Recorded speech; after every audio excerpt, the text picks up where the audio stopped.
There, this is Mr. Sand again. Now we're going to go to launch projectile motion. This sometimes is like the most difficult kind of motion because you're taking what you already know about projectiles and vectors and free fall, and what you're doing is you're launching something, so it's going up in the air and it's also accelerating downwards, and so you're going to need to break the problem oftentimes into two kinds of problems when the object goes up and then when the object comes back down. And you need to know the initial velocity and where that vector is pointing as well. And so it's nothing that's like crazy difficult. It's just a lot of steps, really. And it's just kind of keeping things separate and organized. So I'm going to try to do that right here. I'm going to step through this very slowly and hopefully give you a good idea of how to solve these kinds of problems. Just be patient with yourself. If it doesn't come to you right away, if like the first step isn't obvious and then the second step isn't obvious, give yourself a break. It's alright if you don't understand it the first time. You can rewatch this and you can try to predict why, or predict what I'm going to be doing next. And also think about why I'm doing it next. I'll try to narrate my thoughts as much as I can, but see if you can do that. So we start off over here. A golf ball is hit and has an initial velocity of 34.1 meters per second at 32 degrees above the horizontal. This is on page 11. So I'm going to draw what this looks like. So here, this is going to be kind of a tiny picture. So here is the horizontal. It's supposed to be horizontal. And then it's hit with a velocity of 34.1 meters per second. So I'm going to use a different color for that.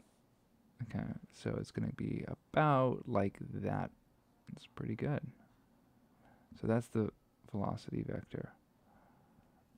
It's 34.1 meters per second. And this angle right here, I'm going to use a different color for this. Use tangerine. This angle from the horizontal is 32.1 degrees. Okay. One thing to make sure is that you're in degrees in your calculator and not radians. So now I kind of want to take a look at how this is broken down. This is the vector that we're concerned with right here. It's this blue thing. And in the x direction, we already have a color. We already have that grape color. But I just use a horizontal for that. So I'm going to actually just draw in where the x component of this blue vector will be. So the x component is right here. So this distance, this is the x component of the vector, of the initial velocity. So I'm going to say this is ux because that's the initial velocity. And uy, I'm going to have as red. And that's going to go like this. This is uy. That's the initial velocity in the y direction. This is in the x direction, that's in the y direction. So it's just this vector broken into the x and the y. These two added together will get you this resultant right here. So it really is the result of these two vectors. You can break any vector into an x and a y component, just like this. All right, so what is the initial velocity of the golf ball in the y direction? So we just need to know what uy is, what the initial velocity is in this y direction. And to solve that, we just use our trig rules. So it's going to be, I'm still in red, good. So this is the opposite side. So if we're considering this angle right here, this is the opposite side over the hypotenuse. So from our SOHCAHTOA, it's going to be sine. So sine of, I'm just going to write the whole thing out, is opposite over hypotenuse. In this case, our opposite's right here and our hypotenuse is right here. So if we want to find our opposite side, I'm just going to put in some numbers here. So it's going to be sine, and we use this right here, so I'm going to use the right color just to make everything so simple and straightforward. Sine of 32.1 degrees, and this is going to equal the opposite which we don't know what that is. It's u of y right now, over the hypotenuse, which is 34.1 meters per second. So to solve for this uy, we just multiply both sides by 34.1. So that's what I'm going to do. 34.1 meters per second times sine. We might as well just bring in the colors in over here. Okay. Times sine. And it's going to be 32.1 degrees. And the answer, I'm happy to say, is 18.1. 18.1 meters per second. That is our vertical component, or y direction component of our initial velocity.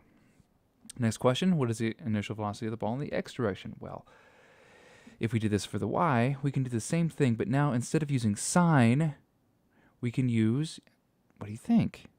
Would we use sine? No, because we would just found the vertical. We would use, what's this one called? This is the adjacent. So the adjacent over the hypotenuse is a cosine function. So the cosine of an angle equals the adjacent side over the hypotenuse. And for us, the cosine of 32.1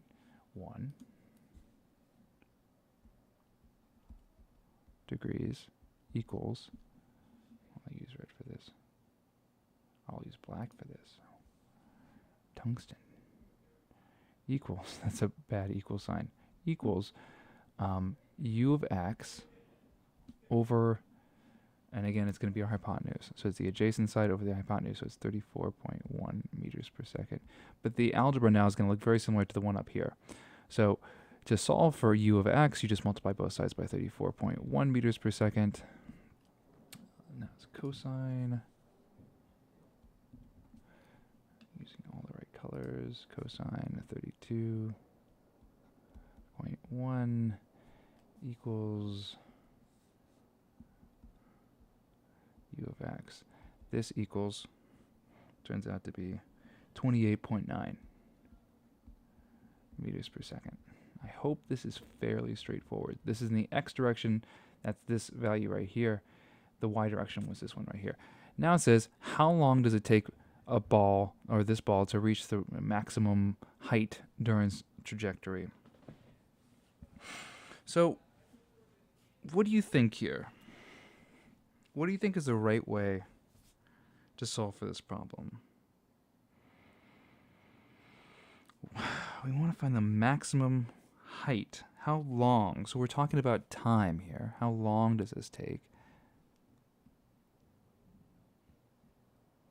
How long does this take? So we're talking about delta t. It's maximum height. What's true about the maximum height?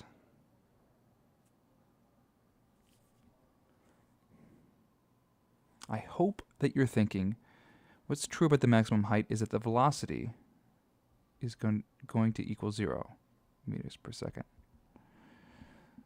So I'm just going to draw this from the side here. So if you shoot the ball up, and then it hits its maximum height and then comes back down, at this point right here, the maximum height velocity in the y direction is going to equal 0 meters per second. Now, it's obviously going to have a horizontal velocity. I should have been more specific here. This is y in the y direction is going to be 0. And I can also say that this, if you're going to just split this problem into two separate problems, really, if you're going to split this path, I should say, not this problem, but this path right here, if you're going to split into two sections, the first section, you could say, is from the initial velocity to this point right here. I didn't draw the line perfectly, but it should have been right where the peak or the apex is of this path. When you go from here to there, that's the first part of this problem. And the second part is when you go from the apex back down to the the horizontal, or if you have it falling off a cliff or something like that, or going into a hole, it's going to go farther down. But when it hits the ground, that's the other half. So this part from here to here, you could say that the initial velocity right here, the initial velocity is just this vector, and the final velocity right here is this vector right here. So this is the initial velocity. It's going to go and kind of curve because gravity is always pulling it down. But the initial velocity was this blue vector right here.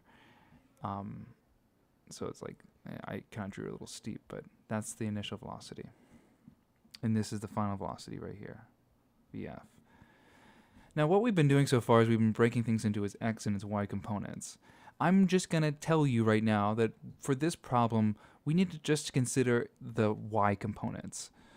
So that will help us get to this value right here. The VF in the y direction is going to be 0. It's not moving any further upwards, and it's going 0 meters per second upwards. But it's going some horizontal. It's definitely going horizontal, but I'm just going to make sure this is the final velocity in the y direction is 0 meters per second. Okay. I also know at this point that acceleration is still working on the ball, and it's still going downwards at negative 9.81 meters per second squared. That's just a given. That's just gravity pulling on it. What else? I know the initial velocity in the y direction as well. Uy. I know that from right here. I could have drawn this in reds, but I'm just going to bring this on down. I'll use red to bring it on down. Bring it on down. Bring it on down to me. Right here. So this is going to be 18.1 meters per second. Great. And again, we don't know what delta t is, but I'm getting kind of excited right now because, check this out. You have an equation. You have an equation that you can use to solve for delta t. Does this look familiar to you? It should look familiar. It's a pretty basic equation. I'll draw it in grape. Here it is. Acceleration equals VF minus U over delta t. This is just the change in velocity. VF minus U. This acceleration doesn't change. We've got that. Check. We've got the VF. It's right there. It's going to be 0. And we got the initial velocity. And we're going to find for time. So I'm just going to rearrange this equation to solve for t, delta t, which I recommend you doing before you plug anything in. Believe me, it will save you so much heartache and so many points. Just do it. Here we go. Little timer there. I got to speed up. So now I'm going to make this a times delta t on this side, VF minus u on this side. That's minus u. Now I'm going to divide both sides by a. So it's going to be delta t equals VF minus u over delta, over a. It's an a. And what you should get, this is going to be a negative value. That's going to be negative 9.81. And you're going to get 1.85, running for 3 sig figs, 85 seconds. Yay! That's how long it takes for it to get its maximum trajectory. Now I'm going to take a look at this on, down here. It says, how long does it take the ball to reach the ground, assuming it's a perfectly horizontal ground? So this now is pretty easy, I think. How long does it take to reach the ground?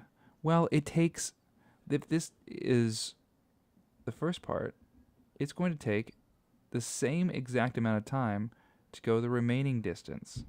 If it's a perfectly horizontal ground here, it's going to take the same amount of time to go back down here. You can test this out for yourself. You can throw a ball up in the air and see how long it, just get a good kind of guess. It doesn't have to be a ball. It could be anything you're holding in your hand. Probably not a smartphone, because those can break. But something that's less valuable, toss up in the air, and just kind